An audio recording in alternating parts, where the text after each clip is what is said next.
The fog had been a constant companion for 3 days, a heavy, chilling dampness that clung to the Appalachian hardwoods and turned the world 100 shades of gray. It suited Caleb Hayes's mood perfectly. From the porch of the rented cabin, the mountains dissolved into a soft, brooding haze, swallowing the sounds of the modern world and leaving only the whisper of wind through the heavy branches and the steady drip of condensation from the tin roof. Caleb, Cal to the few he called friends, was a man made of lean muscle and quiet intensity, his movements economical, his impossibly blue eyes constantly scanning. It was a habit forged in the dust of Afghanistan and the humid jungles of places he wasn't supposed to remember. He was a Navy SEAL, one of the best, but the papers tucked in his duffel bag called this an enforced extended leave. To Cal, it felt like a cage, a green and damp one, but a cage nonetheless. He was 34, with lines around his eyes that spoke more of fatigue than age, and a stillness about him that was less like peace and more like a predator in waiting. He felt the familiar prickle on the back of his neck, the sense of being watched. He let his gaze drift, sweeping the dense tree line at the edge of the clearing. His training screamed in his head, cataloging every shadow, every rustle of leaves that didn't match the rhythm of the wind. It was probably nothing. Paranoia, a ghost from the battlefield that had followed him home. The mission gone wrong, a catastrophic failure that had ended in the deafening roar of an Ide and the loss of his best friend, Leo. They said he needed to decompress. He felt more like he was unraveling. Tired of the cabin's 4 walls, he pulled on a waterproof jacket, the quiet zip sounding like a gunshot in the profound silence. He needed to move. Sometimes the walking helped. He set off into the woods, his boots making soft, sucking sounds in the trail's mud. The air was thick with the scent of pine and damp earth, a clean, wild smell that was supposed to be healing, but only made him feel more isolated. He wasn't trying to forget. Forgetting felt like a betrayal. He was just trying to find a way to carry the weight of it all without it crushing what was left of him. He'd been hiking for nearly an hour when he saw it. A flicker of movement to his left, low to the ground. He froze instantly, his body rigid. The shape was canine, but no coyote or wolf. It was a German shepherd, its classic black and tan coat matted with mud and burrs. The dog was favoring its front left leg, and its ribs were starkly visible even from a distance. It was starving. Cal slowly lowered himself into a crouch, making himself smaller, less threatening. "Hey," he said, his voice low and calm. The dog's ears twitched, but it didn't run. It watched him with a disturbing intelligence, its dark eyes holding no aggression, but a desperate, pleading urgency he'd seen that look before, in the eyes of wounded soldiers and terrified civilians. It was the look of someone who knew they were running out of time.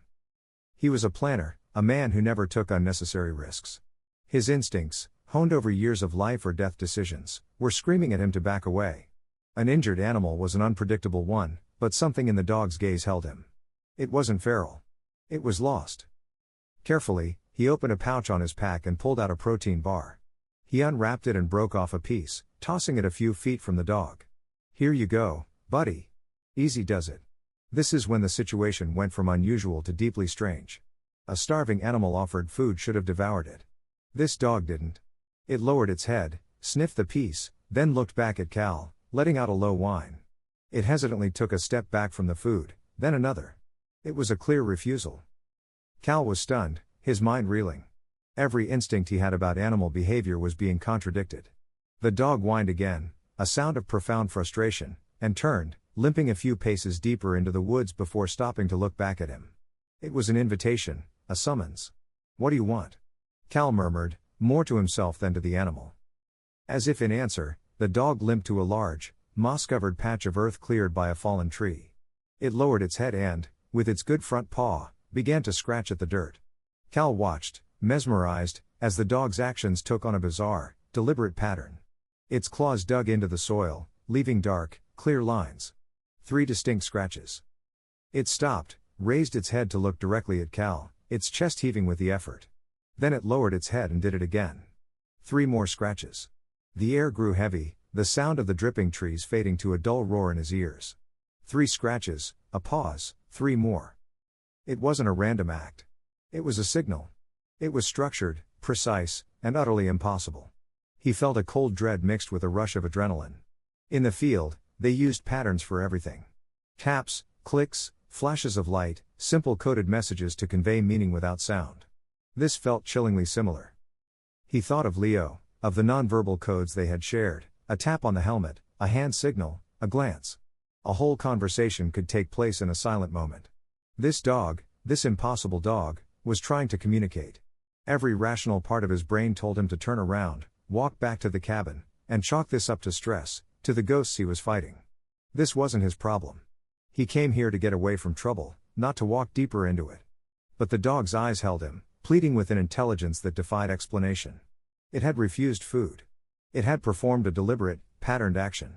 It was showing him something, trusting that he, of all people, would understand.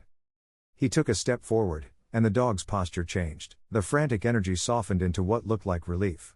It let out a huff of air and turned, ready to lead. Cal gave it a name in his head, one that seemed to fit the incredible creature that had materialized from the fog. Max. "All right, Max," Cal whispered, the words feeling heavy and faded in the quiet forest. "Either I'm losing my mind, or you've got something to show me." He squared his shoulders, the easy gait of a civilian hiker replaced by the cautious, purposeful stride of a soldier moving into unknown territory. He left the protein bar forgotten in the mud. Hunger could wait.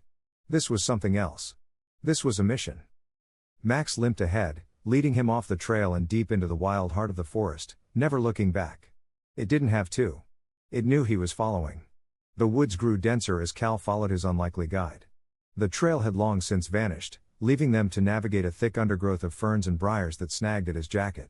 The fog remained relentless, a heavy blanket that rolled between the ancient trees, muffling sound and creating a disorienting, timeless world.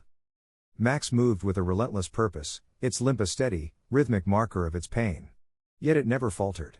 For nearly a mile it pushed on, leading Cal up a gentle incline. Cal's senses were on fire. The feeling of being watched had returned, stronger this time. He stopped, holding up a hand as if to signal a team that wasn't there. He listened, filtering out the dripping water and the sighing wind. Nothing. And yet his eye caught it. A boot print, partially washed out by the dampness but undeniably fresh. It was large, made by some kind of tactical style boot, and it was heading in the same direction they were. He was not alone on this mountain. The thought sent a cold jolt through him, sharpening his focus. This was no longer just a bizarre errand for a dog. He was walking towards something, and someone else was, too. Max, sensing his pause, let out a low, impatient whine. Cal nodded, his hand moving almost unconsciously to the holstered pistol at the small of his back. He wasn't just a man on leave anymore. He was an operator moving through a potentially hostile area. They passed through a final curtain of dripping branches into a small, overgrown clearing. At its center stood an abandoned hunting cabin, a relic from another time. The roof sagged in the middle, the windows were dark, empty eyes, and the wood of the walls was weathered to a silver gray, streaked with green moss. It looked like one strong wind would be enough to bring the whole thing down. It was the picture of dereliction. Max, however, ignored the front door and limped straight to what was left of the porch. The floorboards groaned under Cal's weight. The dog went to a corner far from the main entrance and began scratching insistently at the floor, looking back at Cal with those intelligent, urgent eyes. Cal knelt, running his hand over the damp wood. It looked like the rest of the porch, covered in a layer of humus and pine needles. But as he swept the debris away, he saw the faint outlines of a square cut. It was expertly done, the seams nearly invisible. He found a small, recessed notch along one edge and pulled. With a groan of rusted hinges, a section of the floor lifted, revealing a dark, square hole, and a set of steep wooden steps leading down into the earth. The air that rose was stale, thick with the smell of damp soil and years of stillness. It was a root cellar, but the expertly hidden entrance suggested something more. It was a hideout, a bunker. He pulled a small, powerful flashlight from his pack, its beam cutting a sharp white cone into the oppressive dark. "Stay," he commanded Max, who seemed content to stand guard, its mission temporarily complete. Cal gave a soft click of his tongue, a quiet signal of acknowledgement to the dog, and descended the steps. The cellar was small, no more than 10 feet by 10 feet, with stone walls and a hard-packed dirt floor. His flashlight beam played over the scene, and the story of who had hidden here began to unfold in silent, heartbreaking fragments. In one corner, a small, worn teddy bear with a button eye sat against a stack of empty canned food tins. The cans were cleaned and meticulously stacked, a small act of order in the midst of chaos. Taped beside a wooden crate was a child's drawing, a brightly colored crayon picture of a smiling family of 4 standing under a brilliant yellow sun, a stark contrast to the damp gloom of their final hiding place. This wasn't just a shelter. It had been a home, and a prison. His light swept along the stone walls, searching. The brief had mentioned a laptop. He ran his hands along the rough-hewn stones, feeling for anything loose. Near the floor behind the crate with the drawing, his fingers found it. A single stone that shifted under pressure. He worked it out, revealing a dark cavity within the foundation. Inside, wrapped in a canvas oilskin bag to protect it from the damp, were two items. The first was a ruggedized, military-grade laptop, its casing scuffed and gray. It was heavy, built to withstand a war zone. The second was a simple spiral-bound notebook, its cover soft with moisture, a handwritten journal. He brought them to the center of the room, sitting on an overturned bucket. The laptop was dead, its battery long since expired. But the journal was the family's voice. He opened it carefully, the pages stiff and fragile. The handwriting belonged to a woman, neat and clear at first, but growing increasingly frantic and jagged toward the end. Her name was Rachel Cole. The first pages were filled with a mother's love and a growing dread. She wrote of her husband, Daniel Cole, a man she described with fierce pride. He was an investigative journalist, a man who believed the truth was worth fighting for. He had uncovered something terrible, she wrote, something involving powerful men and stolen secrets. They had been forced to flee their home in Philadelphia, running to this forgotten family cabin with their two young children, hoping to wait out the storm. Cal's fingers tightened on the notebook. He read of their days in hiding, of the games Rachel invented to keep the kids from being afraid of the dark, of Daniel working tirelessly on the rugged laptop, racing to compile his evidence before their enemies found them. Then the tone shifted. A single entry changed everything. They found us. A truck came up the old logging road this morning. They didn't see us, but they're searching. Daniel says we don't have much time. He's hidden his work. He said the truth has to survive even if we don't. God protect my children. Cal's breath caught in his throat. He flipped to the last page. The handwriting was a barely legible scrawl. The ink was smeared in places as if by tears or rain. They're breaking down the door. I can hear the wood splintering. Daniel is going to face them. He told me to keep the children quiet no matter what. He just kissed me. He told me he loves me. He's going to give us a chance to, oh God, the noise. He's yelling at them, leading them away from the porch. He's so brave. My brave, brave man. They won't find this. They won't win. The truth is in the... The sentence was cut short. A single black smear ended the last word. The pen had been dragged from the page. Silence. The only sound was the slow drip of water from the ceiling. Each drop landed with the finality of a closing casket lid. Cal sat in the dark, the flashlight beam illuminating the last, desperate words of a woman watching her world end. Daniel Cole, the journalist, a warrior in his own right. He had made a final stand on the porch right above Cal's head, sacrificing himself to protect his family and his story. Cal slowly closed the journal, its weight feeling immense in his hands. This was what Daniel had died for. This was the truth Rachel believed in. And the people who had silenced them, the armed men who had stormed this quiet cabin in the woods, were still out there. A cold certainty settled in his gut. The boot print outside was no coincidence. The feeling of being watched was not paranoia. The storm Daniel Cole had been running from was the same one Cal had just walked into. Cal remained motionless in the suffocating dark of the cellar, the last words of Rachel Cole's journal burning in his mind. The truth is in the sentence left hanging, a testament to a life brutally cut short. He felt a deep, unexpected connection to the family he'd never met. Daniel Cole was a journalist, but he had died a soldier's death, creating a diversion to save his family. It was a sacrifice Cal understood in his bones. He carefully placed the journal back in the oilskin bag and turned his attention to the laptop. It was their legacy, the reason for their sacrifice. Information was a weapon, and Daniel had died protecting his armory. The machine was dead, but Cal was a man defined by resourcefulness. In his pack, alongside emergency rations and a medical kit, was a compact solar charger and a power bank, essentials for long treks off the grid. He pulled it out, the faint glow of the power bank's indicator light seeming impossibly bright in the pitch-black cellar. As he worked, connecting the charger to the laptop's power port, a low, persistent hum registered in his ears. It was faint, almost imperceptible beneath the sound of the dripping water. He paused, tilting his head. It wasn't a natural sound. It was mechanical, high-pitched. A drone. His blood ran cold. The boot print wasn't some random hunter. He was being actively tracked. They had either followed him here, or more chillingly, they had been watching this cabin for a long time, waiting for someone to show up. The realization spurred him to action. He worked faster, his fingers flying with practiced proficiency. The laptop whirred to life, its screen illuminating his face in a cold blue glow. A login screen appeared, demanding a password. It was encrypted, of course, military grade. Cal swore under his breath. He could try to bypass it, but that would take time he clearly didn't have. He needed a clue. His mind went back to the journal. Daniel was a man who loved his family.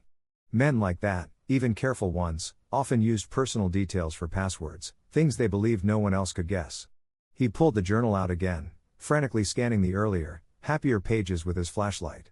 Rachel wrote of their life in Philadelphia, their favorite park, the day they met. Then he saw it, an entry celebrating their youngest son's, Evan's, birthday. She mentioned how Daniel always called him his little compass, the one who kept him grounded when his work got too dangerous. Cal's fingers hovered over the keyboard. It was a long shot. He typed compass for Evan. For a heart-stopping second, nothing happened. Then, with a soft click, the screen dissolved, revealing a clean, organized desktop. He was in. A wave of relief washed over him, immediately replaced by a grim sense of purpose. He was now looking at the ghost of Daniel Cole's final investigation. The desktop was sparse, containing only a few folders. One labeled Family was full of pictures and videos that Cal ignored. Another, labeled Research, was a labyrinth of financial documents and legal jargon. But one folder stood out, its name simple and ominous. Sentinel Corporation. He opened it. Inside was a meticulously compiled dossier. He saw the company's logo, a stylized Spartan shield, and a photo of its founder and CEO.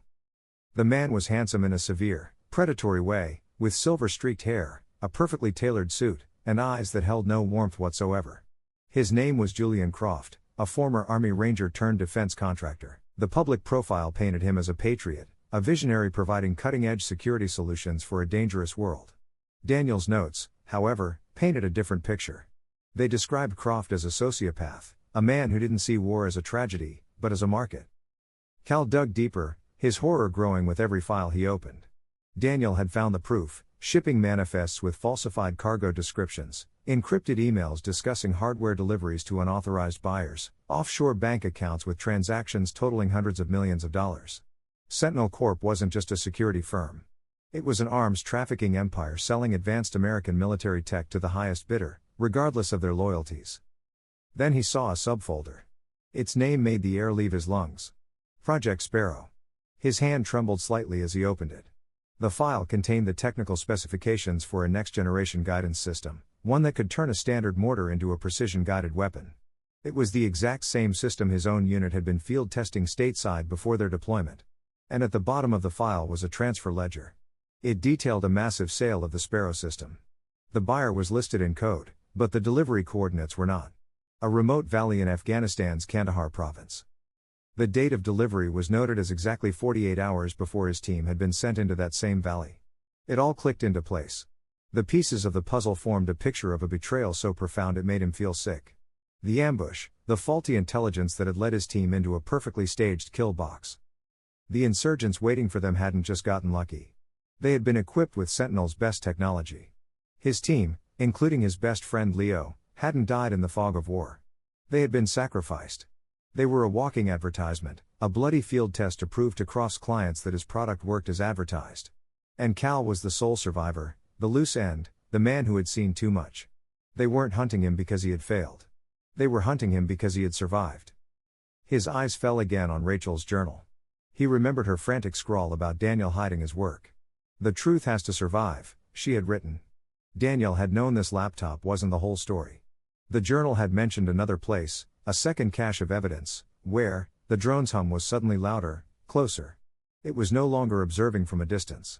It was hovering directly overhead. A moment later, a new sound joined it, cutting through the damp air. The distinct sound of heavy tires on gravel and mud. A vehicle, likely more than one, was approaching on the old logging road. They were here. Cal killed the flashlight and closed the laptop, plunging the cellar back into absolute darkness. He held his breath, every muscle in his body coiling like a spring. Above, he heard the porch groan as heavy boots stepped onto the wood. More than one person. They were right over the cellar door.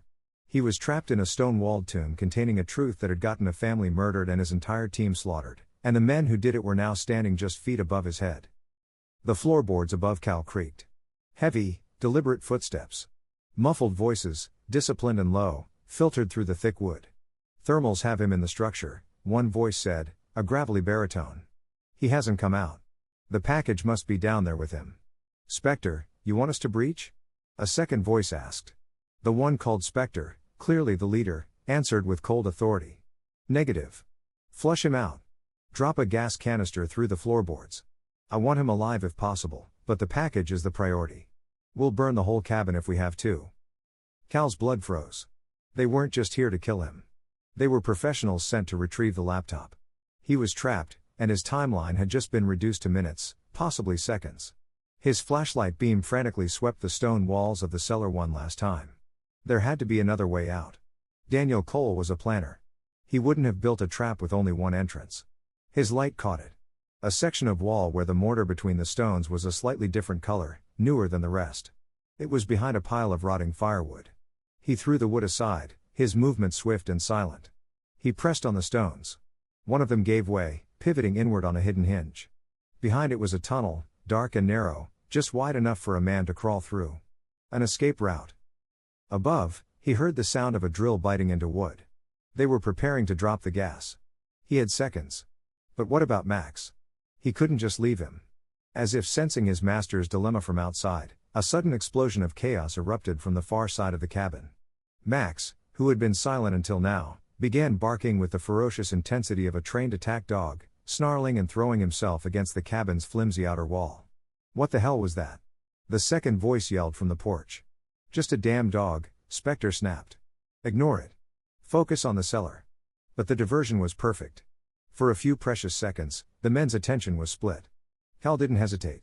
He shoved the laptop and journal into his pack, squeezed through the opening, and pulled the stone shut behind him. He was plunged into absolute, suffocating darkness. The tunnel was tight, the air thick with the smell of cold, dead earth. He could hear the muffled shouts from the cabin and a loud thud, followed by the hiss of a gas canister emptying into the cellar he had just vacated. He had escaped with no time to spare. He crawled on his hands and knees, the rough stone scraping his palms. The tunnel sloped down before curving up, and after what felt like an eternity, he saw a faint gray circle of light. He emerged through a thicket of rhododendrons 50 yards from the cabin, the damp air washing the dirt from his face. Max was there, waiting, its tail giving a single, tight wag of acknowledgement. The barking had been a calculated ruse. Cal gave the dog a quick, grateful rub on the head. Good boy. Smart boy. He could see the mercenaries, 4 of them in black tactical gear, now swarming the cabin. They were pros, moving with lethal grace. Cal and Max backed away into the forest. 2 ghosts leaving a scene of imminent violence. They didn't look back. The fog was their ally, washing away their tracks and muffling their movement. Max, now clearly in its element, took the lead again. The dog seemed to have a destination in mind, a purpose that went beyond simple loyalty. It was following a path laid out long ago. For 2 hours they moved through the rugged terrain, climbing higher into the mountains. The landscape grew wilder, the sound of running water growing from a whisper to a roar. They came to a rock face shrouded by a white curtain of water. A powerful waterfall crashed into a stone pool below, casting a permanent mist into the air. It seemed like a dead end, but Max didn't stop. It trotted straight toward the waterfall and vanished right through it. Taking a deep breath, Cal followed, pushing through the surprisingly solid, ice-cold wall of water. On the other side was a shallow cave, slick with moisture and shielded from the storm. It was a perfect hiding place, invisible to the outside world. Max went immediately to the back of the small cave and began scratching at a pile of loose rocks. Cal understood. He knelt and started digging, his fingers soon hitting the textured hard plastic of a pelican case. It was heavy. He pulled it free, laid it flat, and unclipped the latches. The contents were Daniel Cole's legacy, his dead man's switch. On top lay a small solid-state hard drive, no doubt containing a full copy of everything on the laptop and more. Beside it was a stack of papers in a waterproof bag. He pulled them out. It was a list of names, politicians, federal agents, high-ranking military officers, all cross-referenced with account numbers and dates. A roster of traitors. There were also several flash drives labeled with masking tape. Croft meeting, offshore transfers, video evidence. But it was the item at the bottom of the case that made his heart stop. A sealed envelope with a single word written on the front. Megan. His hands, slick with water and mud, felt clumsy as he tore it open. It was a letter, written in Daniel Cole's strong, decisive hand. My dearest Megan, if you are reading this, then the worst has happened. Know that your mother and I loved you more than words can say, and that everything I did to try and make a safer world for you. I have failed in that, and I am so deeply sorry. The box you are holding contains the truth. It is dangerous, and the men who want it buried will stop at nothing to find it. But you are a Cole. You are stronger than you think. Smarter than anyone I've ever met. You are a survivor. I don't know where you are, but I pray you are safe. I told you this place was our secret, our last resort. I have left our most loyal friend to find you. Trust him. Max will know what to do. If you find this, look for the sign I taught you when you were little. The sign of 3. It will confirm you're on the right path. Don't mourn us. Fight for us. Get this truth to someone who will listen. The world needs to know. All my love, forever. Dad. Cal read the letter twice, the words blurring. Max, the dog's real name. It had been the Cole family dog. And Megan, the eldest daughter, had survived. Daniel had planned for it, hoped for it. He looked at Shadow, at Max, with a new understanding. The dog wasn't just an intelligent animal. It was a messenger trying to complete the last mission its master had ever given it, find Megan. But it had found Cal instead. Cal stepped out from behind the waterfall and looked around. His eyes scanned the trees along the cliff's edge. And then he saw it, carved into the bark of a large Douglas fir. 3 fresh scratches, stark against the dark, damp bark. The same sign Max had made in the dirt. A sign for Megan. It all snapped into place. The dog's strange behavior, the hidden caches, the last desperate plan of a dying man. Cal looked down at the letter in his hand, then at the loyal dog sitting patiently by his side. His mission, which had begun as a quest for personal vengeance and survival, had just transformed. Now it was about keeping a promise. He had to find Megan Cole. The journey was a descent into a different kind of wilderness. For 2 days, Cal and Max moved with the ghosts, following a network of overgrown game trails and creek beds that Daniel Cole must have mapped in his mind. Cal was back in his element, a silent predator moving through a landscape that was both beautiful and hostile. Every broken twig, every bird call that sounded slightly off, set his senses screaming. He was being hunted, and his hunters were professionals. He moved accordingly, covering their tracks, using the terrain for concealment, never stopping in one place for more than a few hours. Max was his silent companion, an extension of his own senses.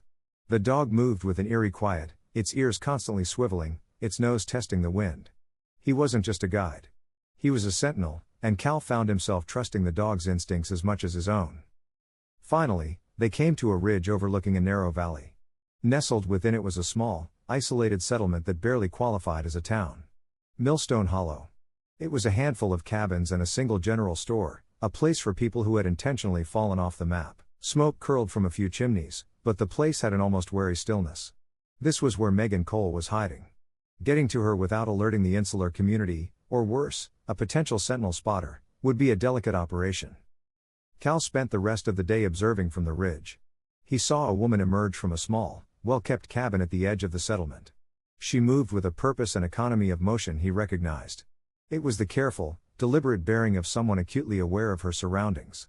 She was tall and lean with dark hair pulled back in a practical ponytail. She wore hiking boots, cargo pants, and a faded flannel shirt. And she had the quiet confidence of an operator in her stride. On the carved wooden gatepost of her small property, almost invisible unless you were looking for it, were 3 small, parallel scratches. The sign of 3. It had to be her. He waited until dusk, when the shadows grew long and the valley was bathed in a soft gray light. He left Max hidden in the trees, giving the dog a silent command to stay.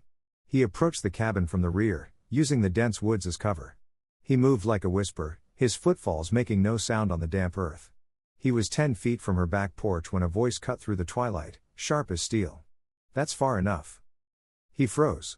She was sitting on the top step of the porch, partly obscured by shadow, a pump-action shotgun resting comfortably across her lap. It wasn't pointed at him, but it was ready. She wasn't surprised. She had been waiting. This was Megan Cole. Her face was angular and intelligent, her eyes a dark, watchful brown. She wasn't just a survivor. She was a fighter. The trauma she had endured hadn't broken her. It had forged her into something hard and dangerous. "I'm not here to hurt you," Cal said, keeping his voice low and even, his hands open and away from his body. "The ones who say that usually are," she replied, her voice devoid of fear. "You've been watching my place all afternoon. Give me one good reason why I shouldn't take that as a threat." She was smart, perceptive. He had to choose his next words carefully. He thought of her father's letter. "Daniel sent me," he said. Her expression didn't change, but he saw a flicker of something in her eyes. Pain. "My father is dead," she said, the words flat and final. "I know. I'm sorry," Cal said, his own voice softening with genuine empathy. "He left something for you," he said. "The truth has to survive." He slowly shrugged off his pack, never taking his eyes off her. He reached inside and pulled out the oilskin bag. He removed her mother's journal and placed it gently on the ground between them. Megan's gaze dropped to the familiar spiral-bound notebook. Her tough exterior, the carefully constructed wall of a survivor, began to show the smallest of cracks. He could see the tremor in her hands as she tightened her grip on the shotgun. For a long moment, she didn't move, didn't speak. She was fighting a war within herself, the grief of a daughter battling the paranoia of a survivor. "How did you get that?" she finally asked, her voice a strained whisper. "A friend led me to it," Cal said. "A very loyal friend I think you know." He let out a low, two-toned whistle. A moment later, Max emerged from the tree line, no longer a shadow, but a living, breathing presence. He stopped at the edge of the clearing, his tail giving a slight, uncertain wag as he looked at the woman on the porch. The sight of the dog did what words never could. The shotgun slid from Megan's lap, clattering onto the wooden steps. A strangled, raw sound escaped her throat. "Max." She breathed, the name a fragile, broken thing. She launched herself down the steps, dropping to her knees on the damp ground. Max bounded forward, whining with joy, and buried his head in her arms. She hugged the dog with a desperate strength, her face buried in his thick fur, her body racked with silent, shuddering sobs. The years of fear, of loneliness, of repressed grief, all came pouring out in that one, cathartic moment of reunion. Cal backed away, giving her space, a silent witness to a moment of profound, painful beauty. He saw past the hardened operator to the young woman who had lost her entire world. The depth of her pain resonated with his own unresolved grief for Leo. It was a language of loss they both understood without having to speak. After a long time, she finally looked up at him, her eyes red-rimmed but clear. The suspicion was gone, replaced by a fragile, dawning trust. He wasn't a threat. He was the keeper of her family's last words, the man her dog had chosen. She got to her feet, wiping her eyes with the back of her hand. "You should come inside," she said, her voice still thick with emotion. He sat at her small wooden table while she read her mother's journal, Max's head resting faithfully in her lap. He watched her face as she relived her family's last days through her mother's words. He didn't see weakness, but an extraordinary strength. In him, Megan saw not just a soldier, but a man who understood her burden. He spoke of her parents with a quiet respect that honored their memory. He offered no platitudes. He offered a shared silence, an understanding that was more comforting than any words could be. He was a man who carried his own scars, and in that she found a strange, unexpected empathy. "They're still hunting for it, aren't they?" she said, finally closing the journal. "The evidence." "They're hunting for me, too," Cal confirmed. "They think I have all of it." She looked at him then, a new resolve hardening her gaze. The grieving daughter was receding, and the warrior was returning. "Well then," she said, "we'd better make sure they never find either of us." The fragile moment of peace in Megan's cabin lasted only a few hours. The immediate emotional storm had passed, leaving a heavy, watchful silence in its wake. They laid the evidence out on the small wooden table, the hard drive, the list of names, the flash drives, a dead man's testament that could either topple an empire or get them killed. "We can't stay here," Megan said, her voice low but steady. She was no longer just a grieving daughter. A cold, pragmatic resolve had settled over her. "This town, Millstone Hollow, it's built on privacy, but it's a fishbowl. Croft's men will find us." "They already have," Cal said grimly. He gestured toward the window. "They let me find you. They tracked me, waiting for me to lead them to the rest of the evidence." He pulled out his satellite phone. The screen was blank. No signal. "They've isolated the valley. Standard tactical procedure. They're cutting us off before they move in for the kill." A cold dread settled over the room. They weren't just being hunted anymore. They were cornered. The cabin, once Megan's sanctuary, had become the center of a closing net. "There are people here who might help," Megan said, though a flicker of doubt colored her tone. "They don't trust outsiders, but they value their independence above all else. They won't take kindly to a private army setting up on their doorstep." She led him to the town's general store, its unofficial meeting place. The few men inside paused their conversations, their gazes turning to Cal with open suspicion. The man behind the counter was Jed, the town's unofficial elder. He was a man in his late 60s with a thick gray beard and hands as tough and calloused as old leather, a testament to a life of self-reliance. Megan spoke quickly, explaining the situation in clipped, urgent tones. She didn't mention the conspiracy, only that dangerous men were blockading their valley and that the man with her was an ally. Jed's eyes narrowed as he studied Cal. He's military. I can see it a mile off. We didn't come out here to get involved in government wars. This isn't a government war, Cal cut in, his voice calm but firm. These are corporate soldiers. They answer to one man, and he wants us dead. Once they're done with us, what do you think they'll do with a town full of witnesses? The logic was undeniable. A tense silence fell over the store. Finally, Jed gave a curt nod. We won't fight your battle for you, but we won't let them walk all over us, either. We'll keep an eye out. Let you know what we see. That's all I can promise. It was more than Cal had expected. As they left, a few of the townspeople gave them a silent, knowing look. They were survivors. All of them. They understood a threat when they saw one. The rest of the day was a focused, frantic preparation. This was Cal's world now. He and Megan became a seamless unit. Her encyclopedic knowledge of the surrounding terrain, of every deer trail, abandoned mine shaft, and natural choke point was the map. His tactical expertise was the strategy. The old quarry road is the only way in for vehicles, she explained, pointing on a topographical map. But there are 3 trails leading to ridges that overlook this cabin. They'll put sniper teams there first. Then we'll make those positions useless, Cal replied. Guided by Megan, they spent hours setting up sophisticated, non-lethal traps. Tripwires connected to noisemakers, carefully concealed pits, anything to slow the advance and rob the enemy of the element of surprise. They were turning the wilderness Megan knew as her backyard into a weapon. Late in the afternoon, as the light began to fade, he took her to a clearing behind the cabin. He handed her a spare pistol from his pack. You need to know how to use this, not just to point and shoot. You need to know how to move, how to think. He spent an hour with her, his voice a low, steady murmur as he corrected her stance, showed her how to acquire a sight picture, how to clear a jam. The lesson was intense, their proximity creating a bubble of concentration in the quiet woods. For Megan, the cold weight of the gun in her hand was a terrifying but necessary burden. She put her complete faith in him, following his instructions without question. This wasn't just a lesson in combat. It was an act of profound trust in each other. That evening, in the dim light of a single lantern, the day's adrenaline gave way to a shared exhaustion. They sat in silence for a long time, the weight of what was coming pressing down on them. You're good at this, Megan said quietly, breaking the silence. The planning, the focus. It's like you were born for it. Cal's expression hardened. Nobody's born for this. It's something you learn because you have to. He paused, his gaze distant. My swim buddy, Leo, he was the natural. He could read a situation, see all the angles. He'd have had this whole valley rigged in half the time. It was the first time he had spoken his friend's name aloud to anyone. The confession hung in the air between them, raw and vulnerable. Megan reached out, her hand resting lightly on his for a brief moment. Tell me about him. And so he did. He told her about Leo's terrible jokes, his unwavering loyalty, the way he talked about the boat he was going to buy when they got home. In return, she told him about her father, about his obsessive love for investigative journalism, and how he'd once taught her to play chess, telling her to always think 3 moves ahead. In that small, lantern-lit cabin, surrounded by an unseen enemy, they shared their ghosts, finding a small measure of comfort in the shared understanding of loss. Their partnership was no longer just about survival. It had become a pact to honor the people they had lost. Miles away on a ridge overlooking the valley, Spectre lowered his thermal binoculars. He could see the single light in the cabin window.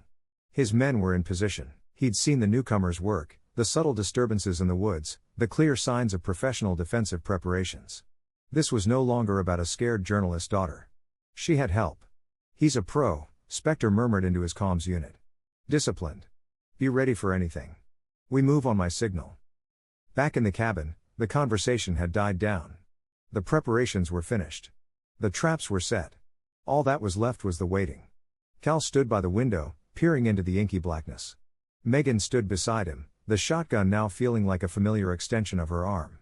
They didn't speak, but in the tense silence, a new understanding passed between them. They were 2 survivors from 2 different worlds, now bound by a single purpose. Each was the other's strength, the other's anchor against the coming storm. The assault began not with a bang, but with a series of sharp, metallic snaps from the woods, the tripwires. A cacophony of shattering glass and rattling cans echoed from 3 different directions. The crude alarm system was doing its job. "They're here," Megan breathed, her knuckles white on the shotgun stock. "Get down," Cal yelled, pulling her away from the window just as the night erupted. The sharp crack of a high-velocity sniper rifle ripped through the air, and the windowpane above her head exploded inward, spraying glass across the floor. It was followed by a volley of suppressed, disciplined automatic fire that stitched lines of holes across the cabin walls. The world narrowed to a whirlwind of noise and splintering wood. Cal was already moving, firing back in short, controlled bursts through a window, not to kill, but to suppress, to make them think twice. East Ridge, 1 sniper, North Tree Line. At least 2 shooters advancing, he called out, his voice a calm, authoritative command in the chaos. Megan, her fear overridden by a rush of adrenaline, crawled to the opposite window, just as he had taught her. She didn't fire wildly, but held the shotgun steady, her eyes scanning the darkness for movement, her breathing controlled. She was no longer a civilian caught in the crossfire. She was part of the defense. A voice, amplified and chillingly calm, boomed from the darkness. It was Spectre. "Hayes, we know you're in there. And her. The package my employer paid for is in a hard case. Put it outside the front door and we'll let the girl live. You have 90 seconds. "He's lying," Megan said, her voice taut. "I know," Cal replied, slamming a fresh magazine home with practice speed. "He's just trying to pinpoint our position." The gunfire intensified, a relentless hail that tore the small cabin apart. Splinters flew, lamps shattered, and the air grew thick with the smell of cordite and plaster dust. They were outgunned. This wasn't a fight, it was an execution. "We can't stay here, Cal. They'll tear this place apart," Megan yelled over the din. "The cellar. There's an exit." It was their only chance. "Cover me," Cal ordered. He threw a smoke grenade he'd had in his pack out the front window. It erupted with a thick, acrid cloud, obscuring the cabin from the snipers. Under the cover of the smoke and Megan's shotgun blasts, they scrambled for the trapdoor in the floor. Max moved between them, a low growl rumbling in his chest. They plunged into the darkness of the root cellar just as a burst of automatic fire ripped through the floor where they had been standing. Megan led him to the back of the cellar, to a wall of stacked firewood. "My dad. He found this when he first bought the place. An old mining tunnel. It runs for miles." She pulled the wood away, revealing a dark, narrow entrance shored up with rotting timbers. They scrambled inside, the sound of the assault on the cabin fading as they went deeper into the earth. The air was cold and smelled of damp rock and forgotten history. After 100 yards, the tunnel opened into a small natural cavern where 2 passages split in different directions. They were safe for the moment, but they could hear the mercenaries beginning to search the cabin, the thud of their heavy boots echoing from above. They would find the tunnel entrance soon. "We can't outrun them forever," Cal said, his voice grim. "Not while we're carrying this." He tapped the Pelican case. "This is what they want. It's a tracking beacon leading them right to us." Megan looked at the case, then at Max, who sat watching them, his head tilted. A desperate and brilliant idea sparked in her eyes. "Maybe we don't have to carry it," she said slowly. "Dad, when I was little, he used to train Max to carry messages to the ranger station on the north end of the valley. It's a 10-mile run through the woods. He knows the way. He knows it by heart." Cal stared at her, then at the dog. It was an insane risk, but it was also the perfect, unconventional solution. A move no military tactician would ever anticipate. Separate the target from the objective. "The small hard drive," Megan continued, her voice gaining confidence. "If we can get it to someone my dad trusted." She rummaged in her pack and pulled out a small waterproof pouch. He mentioned a name in his notes, a federal agent, Samuel Bennett. He said Bennett was the only one in the government he still trusted. The decision was made. It was their only play. Cal opened the case and retrieved the small solid-state drive. He sealed it in the pouch. Megan knelt in front of Max, her hands trembling as she attached the pouch to his thick leather collar, securing it tightly. She looked up at Cal, and in the dim light from his flashlight, he saw the raw terror and desperate hope warring in her eyes. This dog was the last living piece of her old life, her final connection to her lost family, and she was about to send him into the darkness on a mission that could get him killed. Her hand found his, her grip tight and cold. It was a silent plea, a transfer of fear and faith. Cal looked into her eyes and squeezed her hand, a steady, unwavering pressure. It was a promise. "I won't let you go through this alone. We'll see this through together." Megan turned back to the dog. She hugged him tight, burying her face in his fur. "Okay, Max," she whispered, her voice choked with unshed tears. Listen to me. You have to find Bennett. Find Marshall Bennett. You know the way. You have to be fast, and you have to be quiet. Do you understand? Go get help, boy. Go. She kissed him one last time on the head and then looked at Cal, nodding. Cal knelt, looking the dog square in the eyes. He saw nothing but loyalty and unwavering intelligence. He gave Max a firm, respectful pat on the flank. Go on, boy. Finish the mission.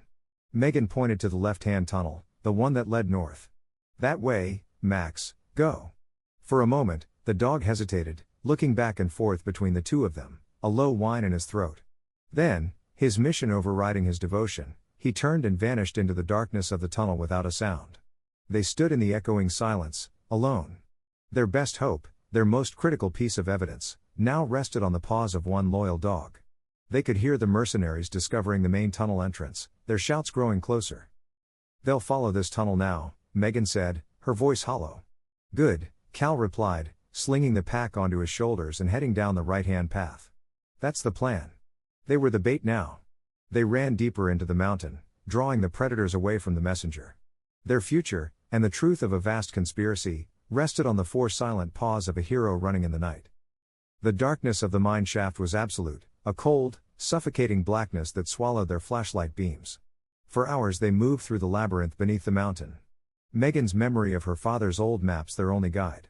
The echoing shouts of specters meant their constant, relentless pursuers. They weren't just running. They were fighting a strategic retreat. This way, Megan would whisper, pointing them down a side tunnel that looked like a dead end. It opens out to the old water table after 50 yards. Cal, in turn, used the environment with lethal creativity. He set up diversionary rockfalls, used dripping water to mask the sounds of their movement, and led them on a path that constantly forced their hunters to second guess. They were a single entity, her knowledge and his instincts intertwined, moving through the dark with a shared purpose. But the tunnels weren't endless. Eventually, they were forced into a large cavern where several passages converged, the site of an old subterranean winch. It was a dead end. The sounds of their pursuers grew louder, closing in from the main tunnel. This is it, Cal said, his voice low. No more running. He switched off his flashlight, and the world vanished. Stay in the dark by that old ore cart. Don't move. Don't make a sound. No matter what. They waited, their breathing seeming impossibly loud in the silence. 3 figures, their forms backlit by powerful tactical flashlights, entered the cavern. Spectre was in the lead. They came this way. Spectre's voice echoed off the damp stone walls. Spread out. Check every shadow. It was the mistake Cal had been waiting for. He moved like a phantom, a blur of motion in the darkness he commanded. The first mercenary went down with a silent, choked gasp, his light clattering across the floor. Before the second could react, Cal was on him, a swift, brutal takedown that ended with a heavy thud. Spectre spun, his weapon up, his light cutting wildly through the darkness. Haze! He roared. From the shadows, Megan pushed the heavy, rusted ore cart with all her strength. It groaned, its iron wheels scraping against stone as it rolled directly into Spectre's path. The mercenary stumbled, his attention diverted for one critical second. It was all Cal needed. He erupted from the darkness, and the final confrontation was a desperate flurry of close-quarters combat. It ended with Spectre on the ground, disarmed and defeated.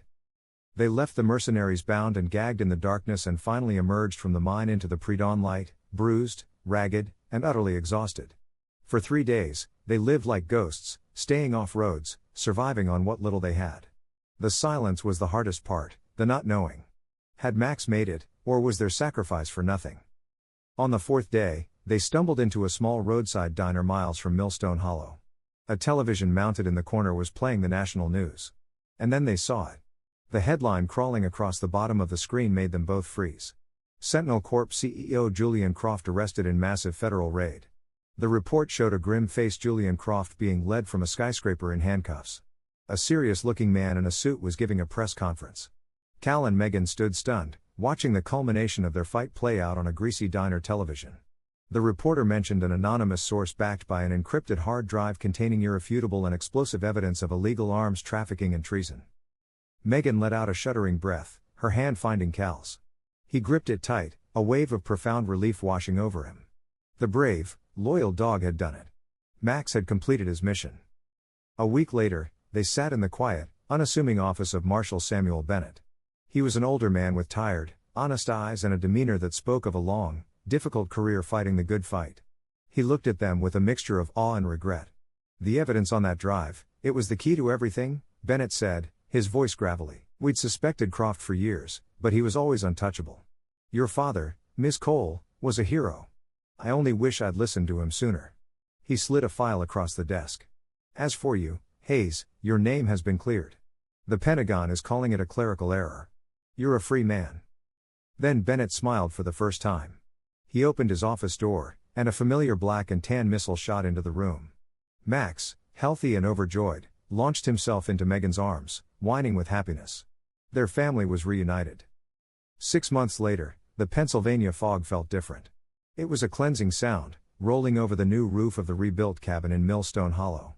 The storm had passed. In its wake, the bond forged between Cal and Megan in the fire of shared trauma and fierce survival had deepened into a quiet, unshakable love. They had faced the worst of the world together and had chosen to build something new from the ashes. They weren't just rebuilding a cabin. They were building a life. Using a substantial whistleblower reward from the federal government, they had established the Cole Donovan Foundation, the second name in honor of Leo. It was a non-profit dedicated to funding and protecting investigative journalists and whistleblowers, a shield for the world's truth tellers. Cal had found a new purpose. The skills that had made him a lethal warrior were now used to protect, to build, to create a sanctuary. He had found a peace he never thought possible.